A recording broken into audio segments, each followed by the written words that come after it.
ho an'ny keryany atsy antoko ary tsy misy ambadika politika ny rahampitso ondrin fahatapahan-jiro andatsaka orana artifisialy amin'ny talata ho avy izao ny jirama amahana ny olana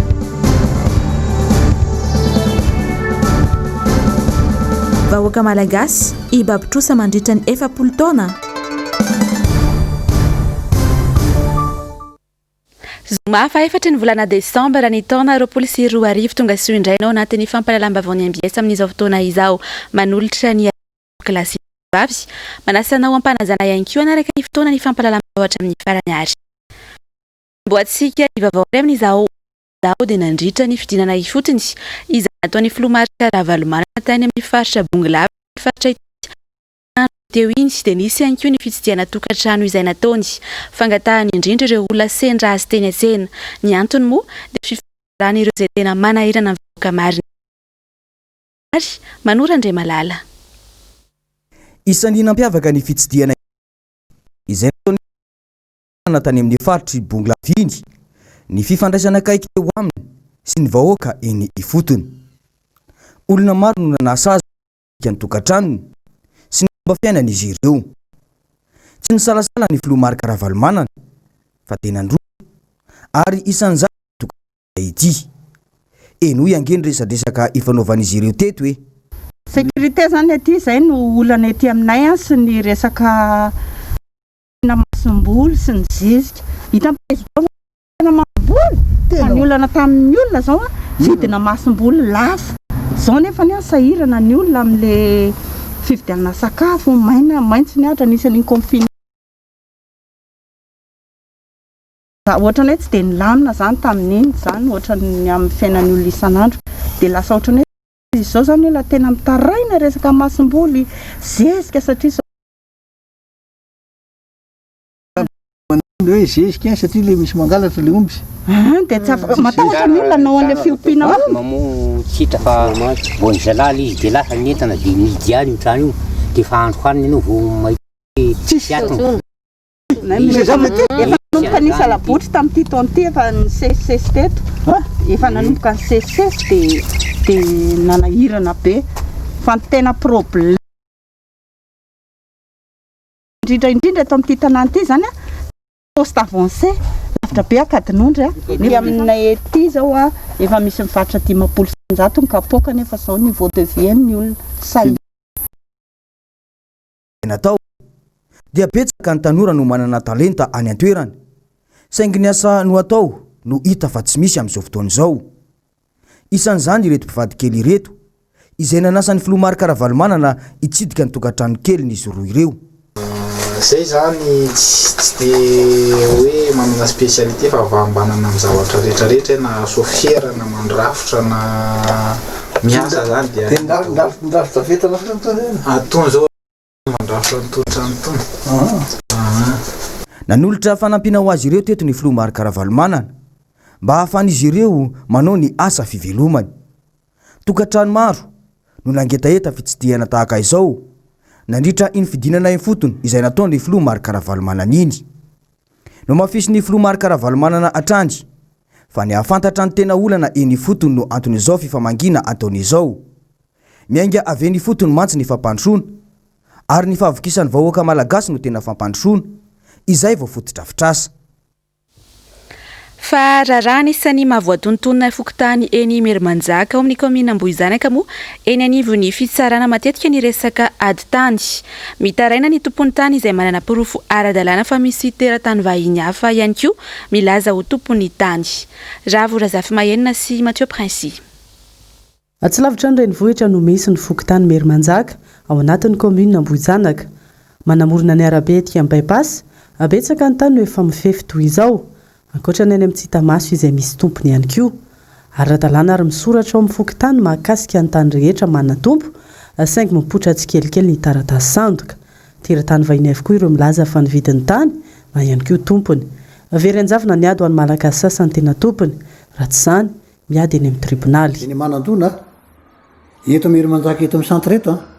dia redordosy tsika amin'teny zao zany dia misy tany situation problème goavana eto Merimanjaka. Misy tany hafa koa tany eo aty Treborne zao tanytytreborana zao tompoko de misy manao trano ao anatiny de misy briky zay nefa efa nikovokena tany amin'ny directeur de cabinet le olo efa lazany tsy hanao io fa mbola siny any donc misy olona hoe tsata na permis de construire ary sy mitamboa tsy nandalo te tamiko io zao misy tany efa nahazo prénotation zao le olona fa zoko zany atao hoe prénotation zany aby fa efa naomeny tribunal ny olo anakiray anana zao anazy na ina taloha de averin'ny tribunal aminy aloha parapatonga teny hoe didim-pitsarana définitif de omena zo aloha officieusement le olona tompony satria nangataka prénotation izy tanosika nazahoana io de niken'ny tribunal zany ny misy eto e anakiray izy de orinasa ngeza be avany tsira be any tsy teny anarana mora fantatra fa karana aloha izy koa zany zao karana nazo anio ry anakiray ngeza be ry koa zany zao karana tsatany hoe afomahoana nazahoana an'le izy tany tizio be da be ngezany eto ary tsy olona fatatany no manao an'izany fa olona tena le manambola ka za président pourtant ty tena mitandrina mafy eto satria miady amin'ny olona manambola de zay ny enregistreko azo anaty ordinateur hoe mihaino fotsiny de avy eo miteny amin'ny libieko any atrangy iray vao aingana tany iray tokony ho 30 ara ao andrefa ny mery manjaka no misy vahiny milaza fa tompony karazana taratasy momba ny tany no azony ity farany fantaniana mipetraka tany amin'ny sampandrara ho an'ny fananantany ve no nivoaka ny taratasy sa nisy mpandovana nome azy izany ny taona 4 no maty ny tena tompony tany voalohany izay misoratra aminy taona maro taty aoriana nafatesany nisy taratasy nivoaka tampoka fa nivarotra ny taniny tamin'ny vahiny io olona efa notomandrio efa nanaovan'ny fianakaviana fanohanana nefa ny tany ka ahoana moa nisy olona anakiroa samy hafa samy anakarita anakiroa samy hafa tany anakiray dikan'izany misy anakiray tsy mety eo ny hoe ny any amin'ny domaine namen'le izy marina va ny domaine namen'le izy lafi ny anakiray ataoko hoe tsy mametsina an'le domaine satria mety hoendian'ireo izy taratasy ara-dalà anaky taonatary miarinariva le présentena tao aminy ary efa navitany ina moa ty izy teo ina transaction tany amin'ny fiska izy de sy netseretsetra zay ilainy domaine fanandrify amizay matao ny domaine nomeny ny situation juridique an'iny zao koa anefany ny tany anakiray de manana tany ara-dalàna vita kadastra de manana atao hoe folie sy registre dikan'izany tokony fantatra ny domaine koa hoe ty tany ty manana folie sy registre ko naona no mbola misy nyty anakiray ty indray hoe ovana le olona tompony ara tsy nanao opposition tonga any aminy efa malala hoe anazy io tany io amin'ny ara-panjakana ko naona ndray misy anty anakiray ty ka za tsy accusen'ny domaine am'izay zavatra io fa resaka teknika sy lalàna matoa izy mahasamy manao an'io ma izy manana taratasy complet station juridique ny mpandovany décès et encore le décès le dossier le tena tompony raha manase any efa maty tamin'ny 1954 izy tika teo iny aty orina am'le acte notary atao hoe 1984 nisy an'le varotra za loatra ny sanganena be any misy tsy mazava ao anatin' ty de nasiko soratra ile am'le fangatahana hoe fangatahana mifototra eo ambonin'ny taratasy diso navitana le situation juridique tafitra ao anatin'ny tetikasa ny filoha teo aloha fa atao tanàna vaovao ny eny bypass betsaka ny olona no nitadiny viditany teny amantidina olana mipetraka nefa milazo malala olona ny sasana ireo vahiny azy ka makatany olona fotsiny amin'izao aizanjony malagasy ny vahiny no tena ho tompony eto ny farany ka ny tompony tany indray no angatakatiny fa makasika kosa indray ny fahatapahan-jiro teto andrenivohitra sy ny manodidina tato ato izay izay tsy misy sy mikakaiky tokoa moa ny mpanjifa ny jirama amin'izao fotoana izay satria dia lava reny tokoa izay fahatapahan-jiro avy amin'ny orinasa izay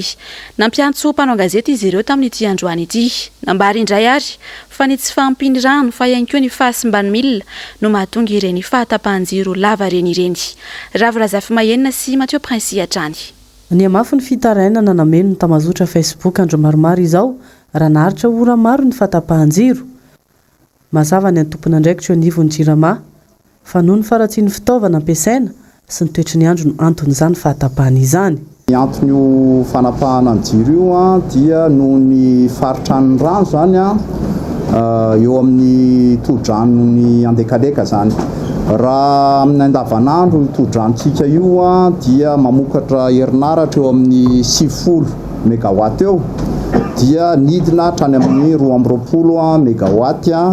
ny vokatra io todrantsika io dia nampiasaina raha zany reo milina rehetrarehetra mamokatra herinaratra zay azo nampiasaina dia voatery nyroso tamin'izay fanapahana ny herinaratra zay tsika ny vinavina omaly moa dia eo amin'ny 10 ny filana eo amin'ny pointe no nieritreretina ho tapaka dia nisy milina ray zany a zay nisedra fahasimbana ihany koa maly ariva tsy 10 zany fa 4 ny filana amin'ny période de pointe zany a no tapaka maly ariva zany. Vaolana vetivety taloha ny mandatsaka orana artifisialy amin'ny herinandro isoroana ny fahatapahan-jiro matetika ny mpanjifa izay marina fa tsy maintsy mandovitin-jiro saika mitovy isam-bolana na misy na tsy fahatapahana. Ohatrany nataontsika tany Fianaratsoa izay nahitana vokatra dia iroso amin'izany ihany koa tsika eo Andekaleka sy Mantasoa araky ny vinavinan'ireo mpamantatra ny toetrandro dia amin'ny talata 9 Desambra no fotoana mahamety an'io fandatsahana orana io dia efa vonona amin'izany ny orinasantsika Jirama mba amerina indray zany ny famokarana herinaratra ao amin'ny tompontsika ao Andekaleka mba tsy hisy izay fahatapahana izay. Izay ny olana herinaratra amin'ny ampahany ihany koa ny Vaovao ny olany rano eto an-drenivohitra sy ny manodidina. Misy ireo fitoeran-drano napetraka ny faritra sasany Amatsina rano analana fahasahiranana ny mponina. Betsaka nefa ny toerana no ahitana pompon-drano saingy mitsitaitaika ny rano mandeha ny fialarana bidon anefa mampiteny mimoana. Fa ho tanterahina pasevokely any ianao aloha fa ho tanterahina rampitso eny amin'ny Magro Beorishka ny etsika tolo-tanana ho any Atsimo izay ho tanterahiny avy eo amin'ny jeune team ho any malagasy tsy vaky volo manentana ihany koa araka izany izy ireo mba ny atongava ny malagasy tsy vaky volo amin'izay etsika izay na avy aiza na avy aiza. Nambinitso velositraka sy tahiriny aina. Mifantoka tanteraka amin'ny fanampiana ary tsy misy resaka politika na fanavahana antoko ny tolo-tanana izay any an-tanana ny malagasy tsy vaky volo rampitso raha ny fanazavany ny solotenan'ny jeune team izay anavotana ireo namana iarany kere no mila atao andoha izy ireo ka tsy tokony isy fiandaniana fa fihavanana sy fitiavana ireo mpiray-tanindrazana no avohitra. Ka safaka hiavaka sika raha sy mifagnampy amin'ny SRN zany zay magnotrigny anreto jeune team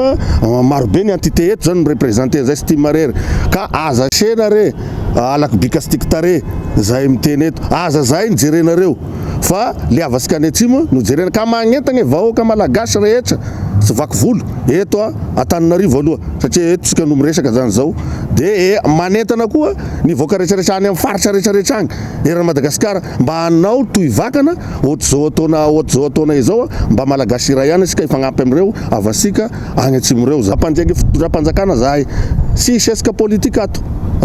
fa esika ara sosialy ho fagnampia avasika Matomisare any Atsimo agny ary ny elanelana ray metatra araky ny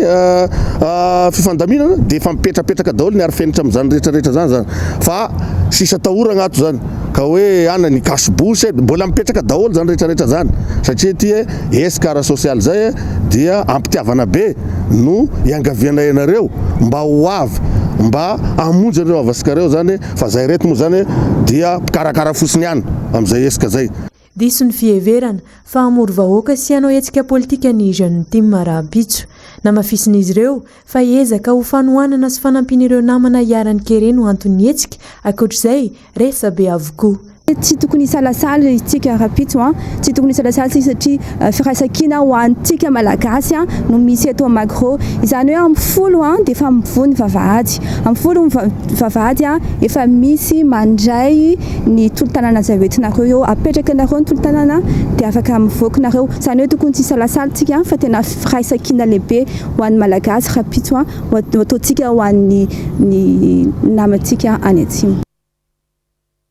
Andrasana araka izany ny fahatongavany tsirairay amin'izay tolo-tanana ho tanterahina eny amin'ny Magro izay tsara ihany mampatsiahy fa natao indrindra hanampiana ireo malagasy mpiray-tanindrazana amintsika any Atsimo no antony izay fanaovana tolo-tanana izay. Eo amin'ny pejy ny tontolo iainana kosa indray ary dia tena simba tanteraka amin'izao ny ala eto Madagasikara isan'ny aran'izay fahampitihan'izay koa amin'izao fotoana izao ny ala ny Menambe akoatra ny fikapana ny ala izay efa nanaovana anso fanairana hatramin'izay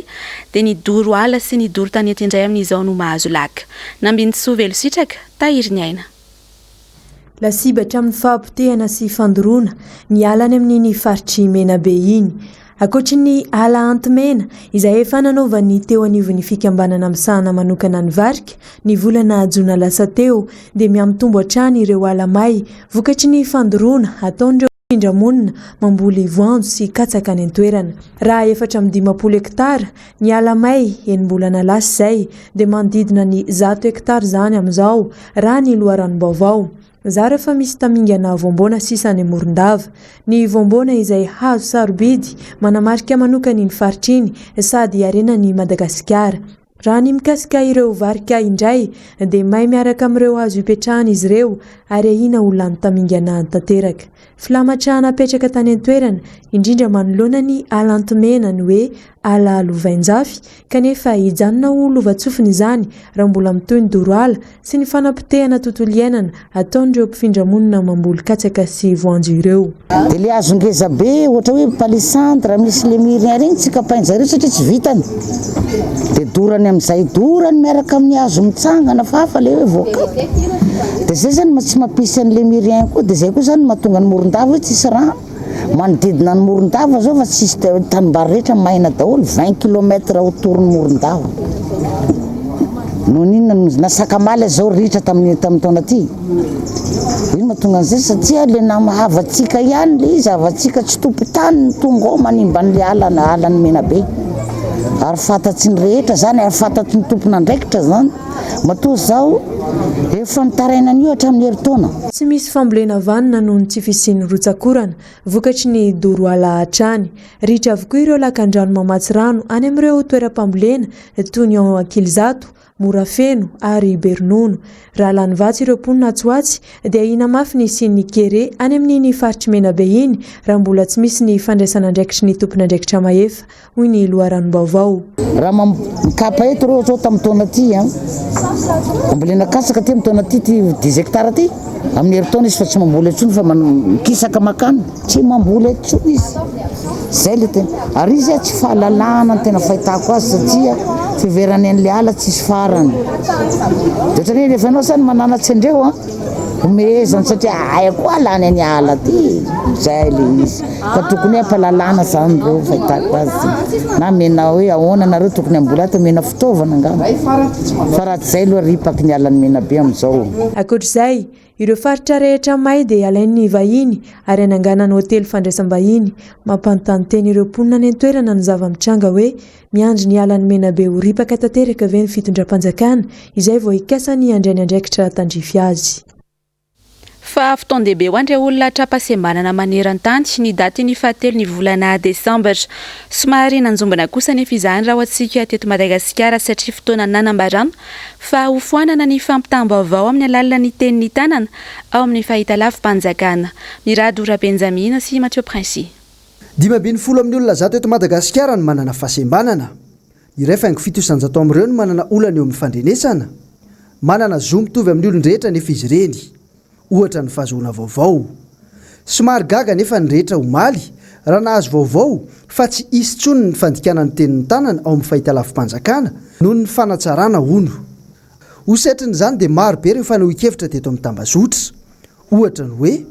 tsy vita mora ny toy izao raha any amin'ny firenena mandroso fa saingy sika moa vahoaka endry. Fanatsarana hoe dans quelle mesure est-ce une amélioration? Andray dia hoe androany mihitsy kosa ve tsy mba afaka amin'ny teny moa izy ireo. Vao omaly ve ny dradradratra fampiratiana dia zao sahady n'importe quoi. Raha zany marenina amin'ny grevy santionan'ireo ary be ihany koa ireo olon-tsotra ny ombim-pota amin'ity tranga ity ka nanao lakilosy fanairana ny anomezana zo feno ho an'ny olona manana fahasembanana ny tanjony. Rehefa nanontaniana ireo mpandika teny manatanteraka ny asa dia ohatra ny zotra makany amin'izay tokoa ny zava-misy zany ny vaovao ny fampiresahana ka ho anay ny fisiany dika teny amin'ny tenin'ny tanana ao amin'ny fahitalavim-pirenena dia tenenina hoe droit acquis zany hoe zo efa azo ary adidiny olona manana fahasembanana rehetrarehetra ny miaro an'izay droit acquis izay. fa eto a dia misarika ny sain'ny olona rehetrarehetra ihany koa amin'ny fiarovana ny ampaharitra tsy azo ho etsiketsehana ny fisiany dika teny amin'ny tenin'ny tanana ao amin'ny télévision nationaly io ary eto ny isariako ny sain'ny olona hoe mety tsarariny kosa isorako be dia be reo namana zay mandika teny ho an'ny olona marinina ao amin'ny télévision nationaly nandritra ny 10 taona fa tsarariny kosa angambany raha 10 taona théorina dia mbola emploi de courte durée zany hoe UCD ihany ny statut miainan'ireo olona ireo ary tsy ahafahana tena makasary an-tsaina ny siny faharetany dika teny amin'ny tenin'ny tanana io izay toedrara izay tsy mitaky zo manokana ho an'ny olona manana fahasembanana fa ahoana ny atao mba ananany ny olona manana fahasembanana fisitrahana ny zon'olombelona rehetrarehetra indrindrandrindra moa ny resaka ataontsika amin'izao dia le resaka fahazahoana vaovao araka ny fampitam-baovao amina namana mpandika ny tenin'ny tanana iray tao amin'ity fahita lavim-pirenena ity moa io arivio dia nisy ihany ny marimaritra iraisana ka mbola isy ny fandikana ny tenin'ny tanana amin'ny vaovao an'ny anio fa mbola tsy fantatra kosa ny tohiny fa nisehoana trangana tsy fandriam-pahalemana indray kosa tao amin'ny kaomina Soavinandriana distrika ny Manjakandriana alina lasan'ireo dahalo tamin'izany moa ny omby tao an-tanàna ka mbola mitohy hatramin'ny maraina teo ny fanarahandina tao ny fokon'olona tany an-toerana mialy raharonombana sy tokora marolahy ny revitrevitra ny basy tany amin'ny komina Soavinandriana distrika ny Manjakandriana omaly tokony tamin'ny 10 alina notafian'ny dahalo tsy fantatrizany rongo fitaovam-piadiana ny tanàna iray tany an-toerana araka ny fampitam-baovao nandrahoana ireo fokon'olona tsy hivoaka ny trano tamin'ny alalan'ny pobasy ny sesisesy ireo olon-dratsy vantany voanigadina tao an-toerana ny orooro vokatra izany ireo mponina ka tsy nisy sany hetsika tao an-trano noraofin'ireo malaso ny omby 5 an'olona roa piray vodorindrina tao amin'ilay tanàna taoriany izay ary nitarodositra nitsoaka ireto farany efa dify niala ny toerana nisehoany fanafiana ireo dahalo vao nivoaka ny antsovonjy sy nanao ny fanarahandy tany amin'ny komina Sadabe ny fokon'olona tsy mbola nahazo fampandrenesana mikasika ity tranga ity ny mpitandro ny filaminana any an-toerana hatramin'ny maraina teo satria araka ny voalaza dia 20 kilometatra miala ao amin'ity komina Soavinandriana ity vao misy birao an'ny zandary ankoatran'ny asan-dahalo dia mampitaraina ireo mponina ao amin'ny distrika ny Manjakandriana ihany koa ny haintany tsy mbola tavavoaka tamin'ny fahasahiranana nateraky ny fihibohana akory ireo mponina dia izo misedra olana vokatra ny tsy filatsahan'ny orana izao eo amin'ny vavaony maresaka iraisam-pirenena ary dia saika efa miomana anao ilay vaksiny hiadina amin'ny valanaretina COVID-19 avokoa amin'izao ny firenena maneran-tany indrindra fa ireo izay nahitana tranga betsaka indrindra raha ho any Etazonia manokana dia ireo filohampirenena lany farany dia ny filohampirenena lany farany teo sy izahay efa nifandimby teo aloha no nanolo-tena fa ho atao izany voalohany mba hanomezana toky ireo vahoaka ao aminy mialy raharonombana sy toky raha maro lahatrany naneho ny fahavononany ho atao an'ilay vaksiny fanefitry ny valanaretina coronavirus ampahibe maso ny filohampirenena amerikanina voafidy farany teo Joe Biden sy ireo filoha teo aloha Barack Obama, George Washington Bush ary Bill Clinton tokana ny tanjon'ireto filohampirenena amerikanina ny fandimby ireto dia niandrisihana ireo vahoaka pretandrazana aminy hanao ity vaksiny hiadina amin'ny valanaretina coronavirus ity nanambara ny filoha amerikanina teo aloha Barack Obama izay 7 taona amin'izao fotoana izao fa mahatoky tanteraka ireo tompona andraikitra ara-pahasalamana ao amin'ny fireneny notsindriny tao anatin'izany i Anthony Fauci mpaisiansa momba ny hery fiarovana ary olona siantifika manana ny maizy azy any Etazonia ihany raha mila azamboka i Anthony Fauci fa azo antoka ity vaksiny ity ary afaka miaro amin'ny Covid dia tsy salasala ny hotsindromina izany ao mampanantena ihany koa fa rehefa misy ho an'ny olona tsy dia marefo loatra ity vaksiny ity dia inao izany ao afaka manao izany amin'ny fahitalavitra ao na makasary azy io mba ho hitan'ny olona fa mahatoky ny siansa ao hoy Barack Obama nandritra ny resadresaka nataony tao amin'ny onjam-peo iray tany an-toerana raha nanontaniana mikasika ity vaksiny hiadina amin'ny COVID-19 ity kosa ny filoha amerikanina Joe Biden izay 7 taona amin'izao fotoana izao dia tam'kafaliana no nanehoany izany androany alakamisy anao io vaksiny io imasom-bahoaka satria resy lahatra izy vao nanolo-kevitra izany ifosy. Fa isana ny eneviny ihany koa momba ity vaksiny ity ny solitena ny George Washington Bush izay nilaza fa vonona ny apiroborobo ity vaksiny fanefitry ny Covid-19 ity io filoha republikana teo aloha 7 taona io. Iandry ny anjara ny filoha Bush ary faly fa vita vaksiny eo anoloany ny fakatsary hoy ny nambarany solitenany io. Araka ny nambarany mpitondra teny ny filoha demokrata teo aloha Bill Clinton 7 taona dia anao ny vaksiny ampahibe maso ihany koa ity filoha am-pirenena Amerikana teo aloha ity raha izay no ahafahana misarika ny vahoaka anao izany vaksiny fanefitry ny Covid-19 izany. Raha omena ny salanisan'ny voaka farany dia efa mahatratra 2.5 tapitrisa ireo olona maty nyty valanaretina ity maneran-tany. Any Etazonia no ahitana trangam-pahafatesana betsaka indrindra izay mitotaly 4,7 sy 2 hetsy amin'izao fotoana izao. Manarakaraka azy kosa ny any Brezila izay misy trangam-pahafatesana tsy latsaky ny 5,7 sy 2 hetsy nanomboka tamin'ny fiandohany ity valanaretina ity.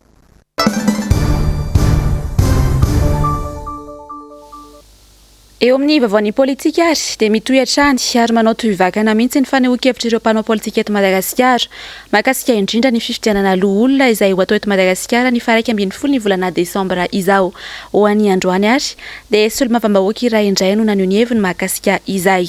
Germain Menjanahary sy Andry Rakotomalala no mitatitra amintsika ny mahakasika izay.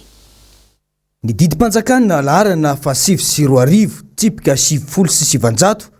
tamin'ny 2 volana Jolay 2023 no manamboatra ny fandaminana ny asa ary ny fahefan'ny fokontany.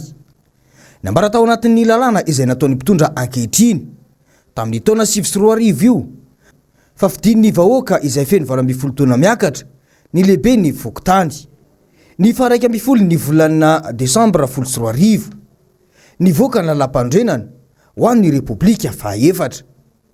Mazava ny voasoratra ao amin'ny andininy 7 amzato ao anatin'io lalam-pandrenana io fa ny commune, ny faritra ary ny faritany no vondrom-bahoaka itsinjara-pahefana eto amin'ny Republika. Antrany no efa tsy mpitazona ny teny nomeny ny filoha ankehitriny io. Ary tsy ny filoham-pirenena ihany fa ministry ny intérieur ihany koa ministry ny ati-tany ho taterahantsika io efa eo am-panomanana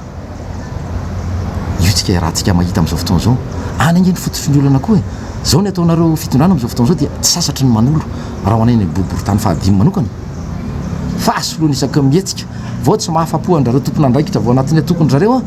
dia esorina tsy hitanao hoe inona mety ho fahadisony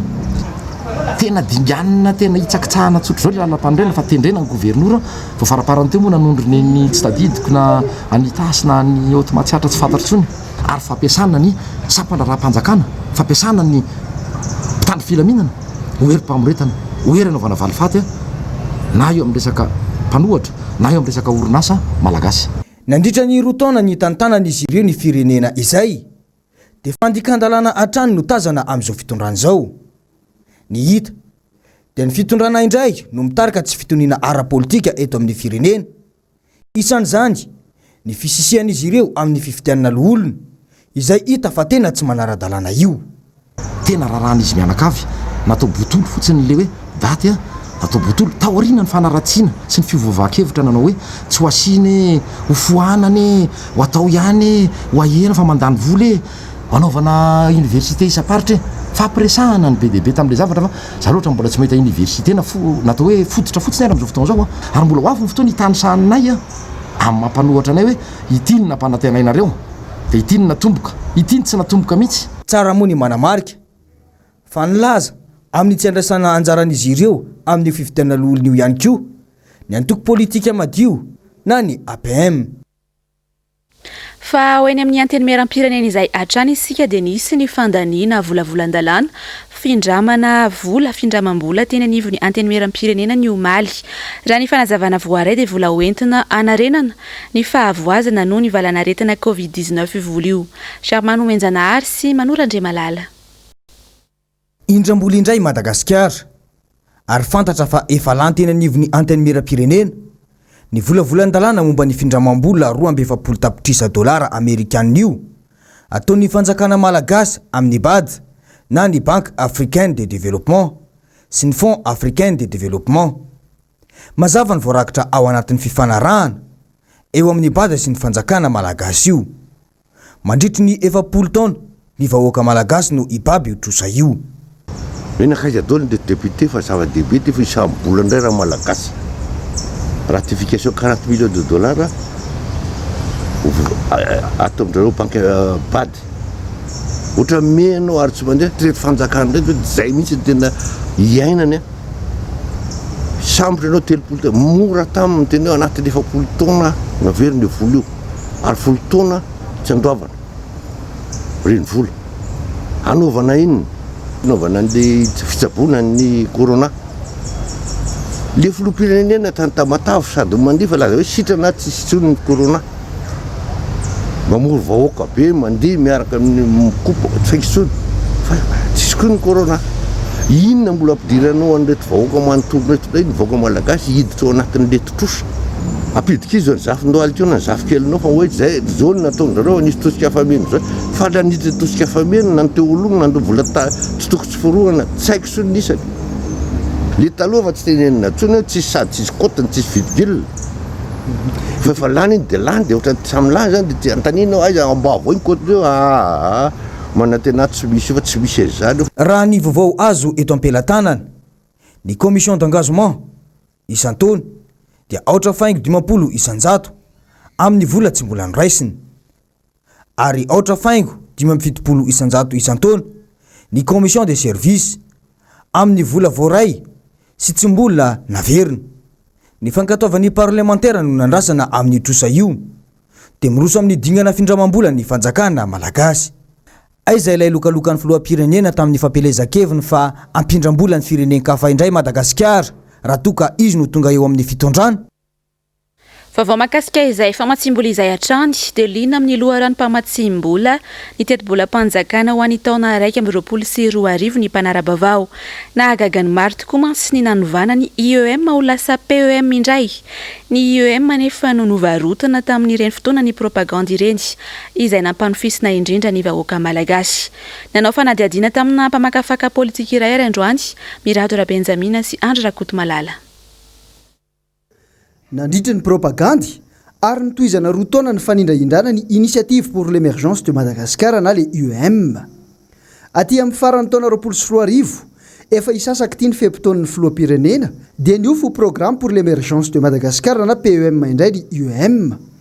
Io IEM io anefa tsy naharesy lahatra ny mpamatsy vola. Nalefa tany amin'ny FMI ny tany amin'ny PTF fa tsy FMI rery.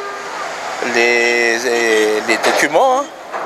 212 pages, lisent, remarque en fer, 112 pages.